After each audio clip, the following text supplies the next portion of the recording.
Have you ever followed every rule of success only to realize you were climbing the wrong mountain? You hit the goals, you check every box, but something inside still whispers, "This is it." So today's guest did what most people only dream of. He walked away from it all, not for 6 weeks, not for 6 months, not even 6 months, but for 14 years. And in that time, he found something far more valuable than success. He found himself. Hi, this is Rosabel Unscripted, where courage meets healing. And today I have Ray Martin. We're going to be diving into a story that challenges the very definition of success. Ray, you're an award-winning business leader. You're an author, leadership coach. You're also a mindfulness teacher. You had a journey as a CEO, and then you went to become a backpacker, which later became a blueprint for having an authentic living. And you had decades in the corporate world. Why don't I let you tell us your story? Yeah, the 14 years out of a backpack was something I never imagined or thought or planned. It was really unexpected. And it came because even though I had become a successful CEO and been in that seat for about 10 years, a company I co-founded with my business partner, who was the woman I was married to, I had this very strange feeling all the time that I was doing that, which was described in a book I read later by Bronnie Ware called The Top 5 Regrets of the Dying. And she'd said that on their deathbeds, she'd asked everybody in the hospice where she worked what they most regretted about their life. And the number one regret that everybody said, and she said it didn't matter whether they were a millionaire or a janitor, the number one regret they all said was, I wished I'd lived my life true to myself and not the life that others expected of me.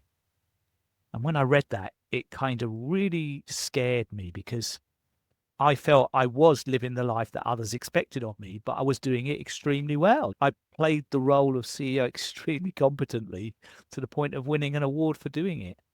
And, that brought accolades, it brought a great income, it brought a fabulous lifestyle. But those things weren't really mattering to me. They mattered to the person I was married to, my wife. She really loved that. But I sort of felt this unease and it was growing, but I kept on putting it to one side and sort of thinking, I must be mad. I must be mad. If I mentioned it to anyone, they'd say, well, what are you complaining about? You've got a great life. You've got everything. And I'd just dismiss it and go, yeah, you're right. You're right. Perhaps I just should be grateful. But then one day, my business partner and my wife came back from a meeting and said, quite suddenly, I'm leaving you and I'm leaving the company. And that was the turning point. That was like someone firing a torpedo into the side of my ship. It was devastating, really shocking. I didn't see it coming. And very shortly afterwards, within a couple of weeks, my father got very ill and he died shortly afterwards. So within 3 or 4 months, I was out of my home. I was out of my marriage or about to come out of my marriage. The company was changing and I buried my dad. I was deeply broken, sad, paralyzed with grief. Just really couldn't see a way forward at all. And that's when close friends rallied round and said, why don't you think about taking a 6-month sabbatical after all of this? I didn't have children when I was married, so that made that at least a possibility. And I thought it would actually be quite good to take a space, and I had enough money saved from my business to do that. So I decided, after a year of procrastination, I decided to take a 6-month sabbatical and decided to go backpacking around Asia because I'd never been a backpacker ever. And I was 45 and I'd never been to Asia. So those two reasons were what brought me there.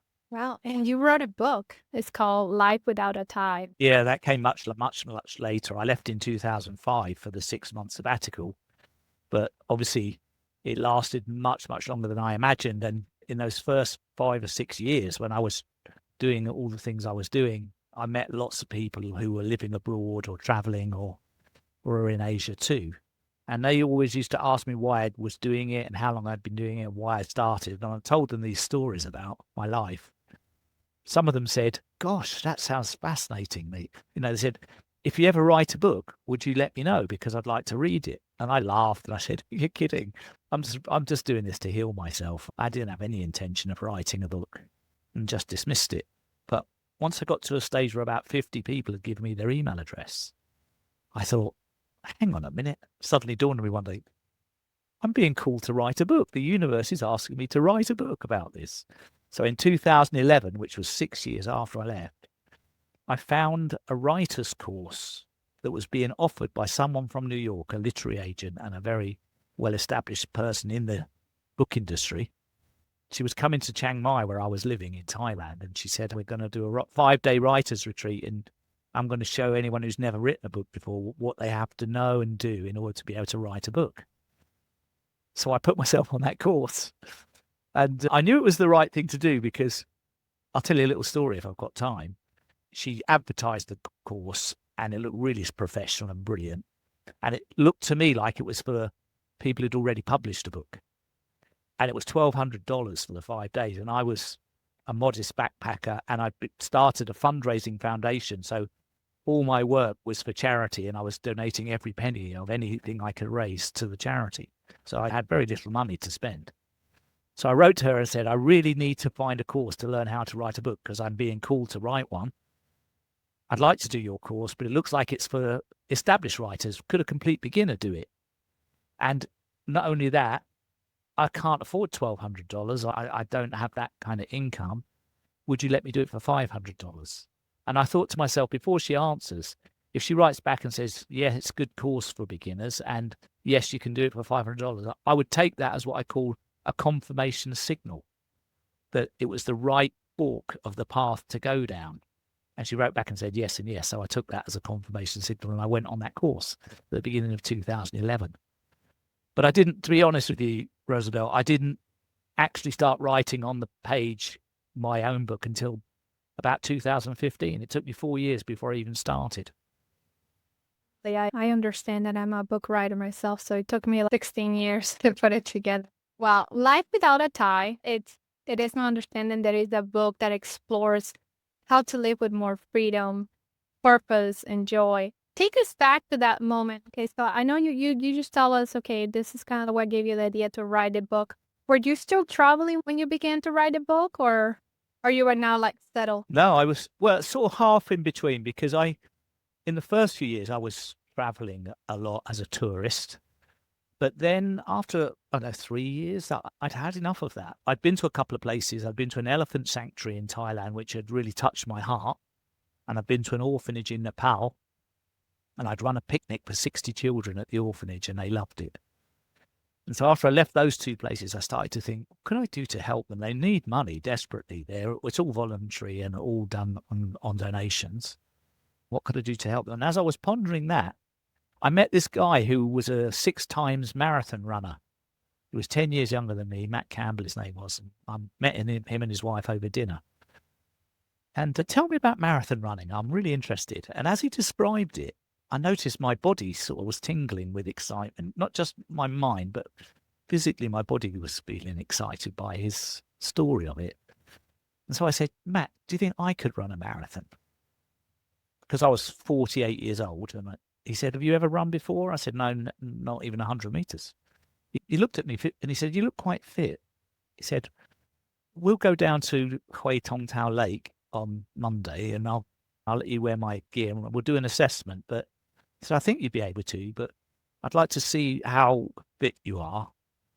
And after that, he said, I think if you were to stay here for 6 months, I would train you to run a marathon. I'll put a program together and I'll coach you and train you to run a marathon. And that's the deal.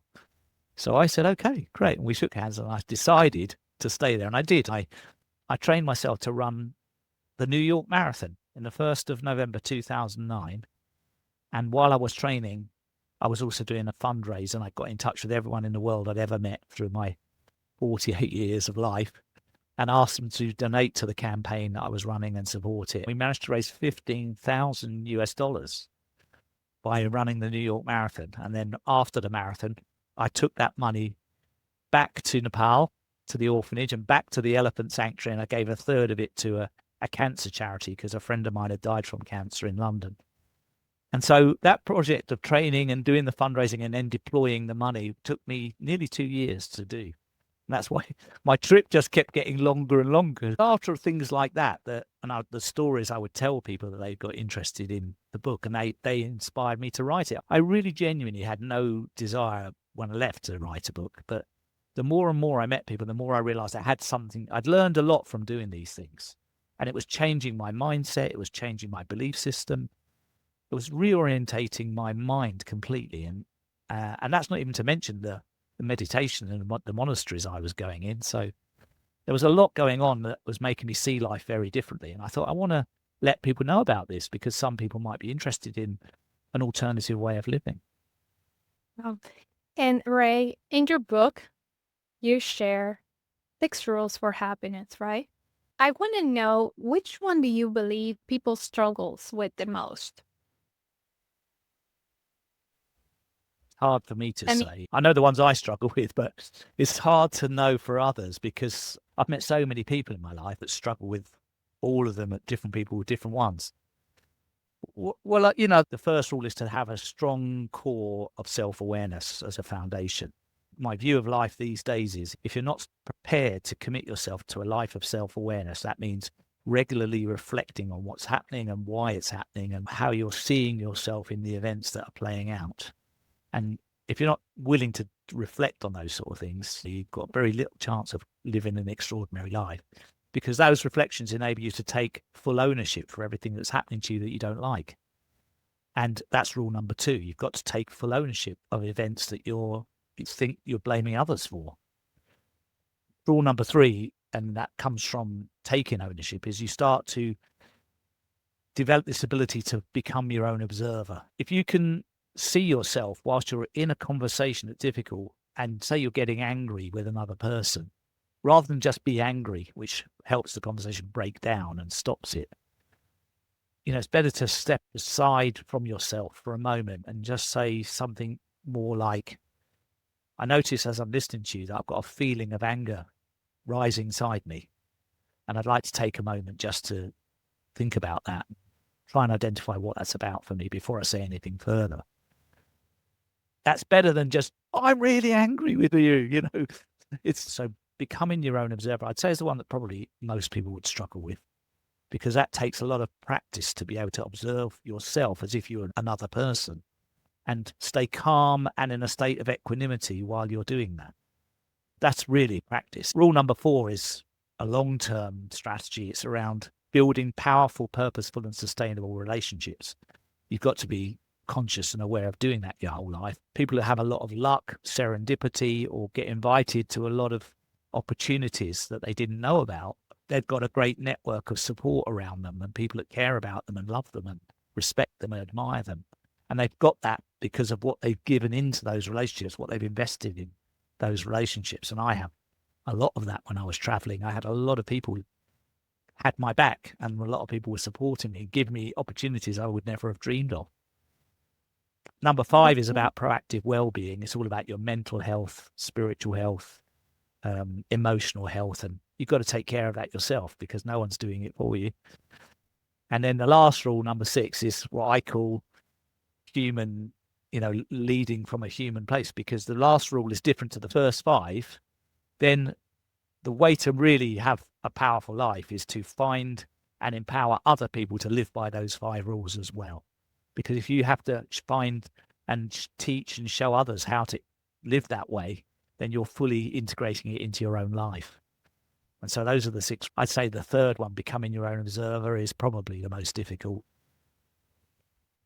And so I'm thinking rule number 6 is sort of the line of becoming a mentor, right? Well, it doesn't have to be, Rosabel, because, my partner, Carolyn, she's got 3 grown-up kids in their 30s and 40s, and she's been brilliant with them, their whole life, just giving them a set of principles to live by, and teaching them the way of life, that understanding. So I think it can be in your family relationships. It can be in your personal relationships. It doesn't have to be formally like a mentor, say, in the business world, but I happen to do some of that in my life, but it doesn't have to be. Gandhi, I was a real big fan of Gandhi's all my life growing up, because he always used to say, my life is my message. That's the way it works. I think if you're living it, you don't need to say anything. People just see how you live and they want to be like that. Like living by example. Yeah, living by example, because all of these things we're talking about in this conversation, they're great things to say, but if you're not actually living that way, it doesn't make any difference. I mean, you can read loads of books on how to live a good life, but if you don't actually practice it, that's the part that's difficult, is the practice. That's why the Buddhists call it your meditation practice, because it's a physical, proactive practice. You know, it's not just something you read. It strikes me that to me, most everything in life is really a practice. You know, if you want to get good at something, or you have to practice. Yeah, I always use the metaphor of playing golf. You know, you can have a golf lesson on the driving range with an instructor, and you can do that for 2 hours, but you don't really learn anything until you go on a course and play a match. That's where it comes to life, and that's where you find out where your limits are. So I have an idea of if I was to ask you what your goal for today's episode would be, but I want you to tell me what would you say is your goal? Like, what is something that you would like for people to take from this conversation we're having? Yeah, I wish I could take questions from people directly. That would be brilliant. I'd like to talk to you and others. I feel like I'm just on a mission to spread more joy and happiness in the world. And I really don't ever want to stop doing that. The best way I can do that is by talking about what I feel is the power of living through finding your own true path, as I call it. You know, like this whole idea of, like, for me, I became a CEO. I put my ladder up against the wall. I really worked hard to climb to the top, got to the top of that ladder, looked around and went, oh my gosh, I put my ladder against the wrong wall. This is not at all where I wanted to be. And I think a lot of people in life that I talk to have got a version of that story, that they've worked, you know, enormously hard and found that where they've arrived at isn't the life they imagined they would have. It doesn't feel like they thought it would. And there's something missing. There's some yearning that's not being addressed, or there's some calling that they're not responding to, or they want a simpler life or a quieter life, or they want some more public recognition where they're unknown. It doesn't matter what the end of the scale is. It's when someone admits what they're really, like Ken Robinson says, when someone's in their element, is his phrase. He died a couple of years ago. He was a wonderful man. And being in your element is like you've got these things you're naturally good at, your God-given gifts and talents. Like for me, I'm a good communicator. I can speak well, you know, I can connect with people, etc. I don't feel I have to effort that at all. It just comes naturally to me. And then there's things you care about, like for me in the story I was telling you, the orphanage and the elephant sanctuary. I really cared about those things. I really deeply did. It wasn't like a trying to care. I actually did. And so I thought, if I combine my natural God-given talents with caring about this and start a fundraising campaign, I can do some good stuff here. But what was magical for me was, because I was in my element doing that, it felt energizing and effortless. And I could have done it 24 hours a day and never run out of energy. The more I was doing it, the more energized I was. Whereas when you're doing something where you're not in your element, like analyzing spreadsheets or something would be my example, I can do that for a couple of hours and then I'm exhausted and I need to sleep. I can't do it for more than a certain amount of time because my batteries just run out. Right. And you know, another word that comes to mind when I'm talking with the message you're trying to bring is the word courage. Meaning, some people, you have described it being in the element, having the passion and all those desires. But for some people, it's about finding that courage to step into their true self. Yeah, I think, you know, most of growth takes place in the stretch zone, which is outside the comfort zone. And to step into that territory, it does require some courage. It can be quite uncomfortable to be in the stretch zone for short periods, but it's one of the things that's really hard to teach. It's just something you experience. Like, it's a bit like someone would say, how do you become a really good skateboarder or something? You become a good skateboarder by being on the board and falling off a lot, and then you feel where the balance is and you feel your positioning. You just get the feel of it. You know, it's very hard for someone else to really show you. You've got to immerse yourself in it somehow. And we're talking about success, not as a lot of times when we say the word success, people immediately think money or wealth or things of that nature, but success meaning as of attaining your goals and being happy with what you are doing, that practice, that it's having that courage to, for example, let's say you have somebody who's stuck in a job that they don't wanna. I mean, it's have become a nightmare for them.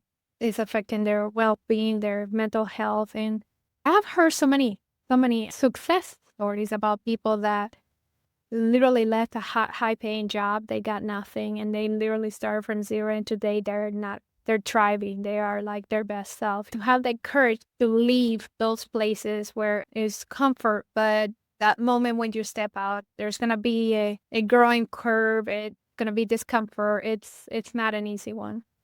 No, no, it's not. I mean, I met someone a couple of years back who really stuck in my mind because he worked as a logistics manager for DHL or something. It wasn't him in his element. He just needed a job to bring in money for his family because he had an autistic son. And when he was doing that job, he wanted to find somewhere in his local area where he could take his autistic son to go swimming for swimming lessons. And all of the pools and that were open, they didn't have that kind of facility at all. And it was heartbreaking for him because he couldn't find a specialist teacher or school to take his son to. So what he decided to do was in his evenings and weekends, he decided to become an autistic swimming instructor, whatever that is. He decided to become the instructor for his child, and he took it on. And he was doing it with his child. And then other parents saw how amazing it was for that kid to have such a teacher. And so they started coming to him and saying, I've got an autistic child too. Can I bring him to your class? Before he knew it, he had like too many kids and he had to get more people to do it. And then he eventually left his job at DHL and has got a full-time business running this autistic swimming classes. And so his That purpose found it wasn't like a conscious thing. Yeah, I truly believe it. That's kind of like what is happening for me, and it's so exciting. I heard you say that, where even before you said it, being in your element is already implied. That sensation that you get, and you can see in your eyes, you can see when people talk, when they are doing what they truly love. It's completely different.